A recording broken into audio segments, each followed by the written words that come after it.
جی لگتا ہے حبیب سر کی باتوں میں، بہت جی لگتا ہے حبیب سر کی باتوں میں۔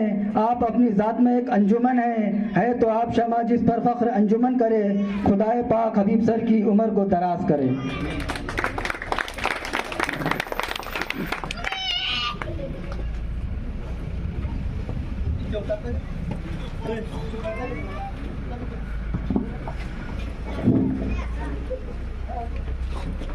اسٹیج پہ تشریف فرما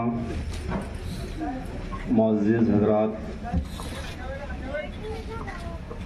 یہاں پر تشریف فرما برادری کے تمام نوجوان اور برادری سے ہٹ کر آئے ہوئے سبھی حضرات،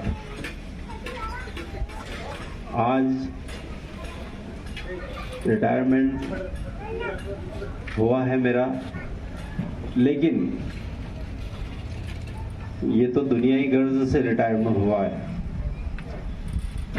اب شروعات یوں کہہ لیجئے کہ سب سے پہلے اللہ تبارک و تعالیٰ نے جو وحی کا نزول کیا وہ تھی اقرأ باسمک الذی خلق، پڑھ۔ کس کے لیے؟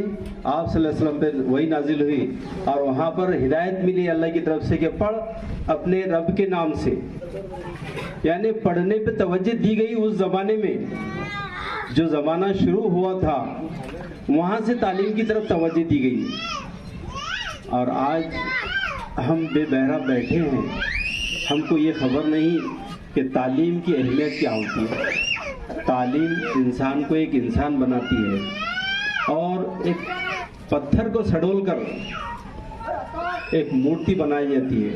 تو ایسا ہی ایک معلم جو ہوتا ہے وہ ایک بچہ، چھوٹے بچے جو ہوتے ہیں ان کو ایک پتھر کی طرح ہوتے ہیں، ان کو جدھر موڑے ادھر مڑتے ہیں۔ ایسے بچوں کو معلم کی تربیت سے، معلم اپنے ہاتھوں سے اس بچے کی تربیت کرتا ہے، اس کو ایک انسان بناتا ہے، اور انسان بنانے کے ساتھ ساتھ وہ دنیا میں چمک جائے ایسا انسان بناتا ہے۔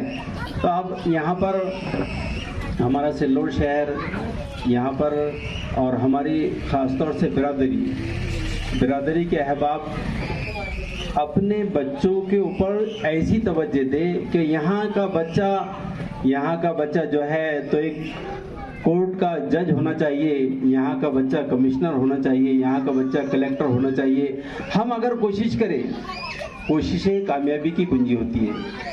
اگر ہماری کوششیں رہیں گی تو انشاءاللہ وہ وقت دور نہیں کہ یہاں کا بچہ کمشنر بن جائے، وہ وقت دور نہیں کہ یہاں کا بچہ جو ہے تو ایک جج ہو، ایک ہائی کورٹ کا، سپریم کورٹ کا جج بن سکے۔ لیکن ہم کیا کرتے ہیں، نہیں نا بھائی کیا کرنا، ہمارے بچوں کو سروس نہیں ملتی۔ ارے پڑھو، اپنے بچوں کو تعلیم دلاؤ۔ تعلیم سے آج آپ کا بچہ تعلیم حاصل کرے گا تو وہ کسی آفیسر کے نظر میں نظر ملا کر، نظروں میں نظریں ڈال کر آپ کا بچہ بات کرے گا، وہ قانون کے دائرے میں رہ کر بات کرے گا۔ ورنہ کیا ہے، اس کو اطلاع نہیں کہ کون سے قانون کے تحت میں بات کر رہا ہوں۔ اگر آپ کے بچے کے پاس میں ڈگری ہے اور اس کو قانون کی معلومات ہے تو بالکل وہ کسی آفیسر سے دبے گا نہیں۔ اب کیا ہوتا ہے، ہمارا اپنی برادری کے اکثر بیوپار ہے، دھندا ہے، تو جانوروں کا دھندا کرتے ہیں، اور آج جو ہے تو حکومتوں کی طرف سے دنیا بھر کی پابندیاں عائد ہوئی ہے، تو اس میں گاڑیاں چھوڑ کے بھاگ جاتے ہیں، ایسا ہوتے یہ ہوتے کیا نہیں معلوم، قاعدے کی معلومات نہیں ہے، تو اس لیے کیا ہوتا ہے کہ سارا اپنا پیسہ، مال، جان، ہر طریقے سے پریشانی ہوتی ہے۔ اس لیے اپنے بچوں کی تعلیم کرو اور اپنا بچہ بہتر سے بہتر وکیل بناؤ، اپنے بچوں کو بہتر سے بہتر جج بناؤ، اپنے بچوں کی تعلیم کی طرف اتنی توجہ دو چاہے آپ کے پاس کھانے کو نہ ہو۔ آج ہم نے دیکھے ہیں ایسے سماج کے لوگ، ایک زمانہ تھا کہ ان کے پاس میں وہ ہمارے دسترخوان پر بچا ہوا کھانا کھاتے تھے، اور ان کے پرخ یہ بولتے تھے کہ یہ کھانا کھاؤ اور تعلیم حاصل کرو، وہ پیسہ بچا کر تعلیم حاصل کرو۔ تو وہ ہمارے پرخوں کے دسترخوان کا بچا ہوا، ہم جس کو جھوٹا بولتے ہیں، وہ جھوٹا کھا کر انہوں نے اپنی تربیت کی، اور آج جا کے دیکھو تو وہ پائلٹ، اور وہ دیکھو تو کمشنر، وہ دیکھو تو جو ہے تو منترالیہ میں ہر جگہ ملیں گے۔ ایسے سماج کے لوگ، یہ ترقی کی انہوں نے، اور ہم جو ہے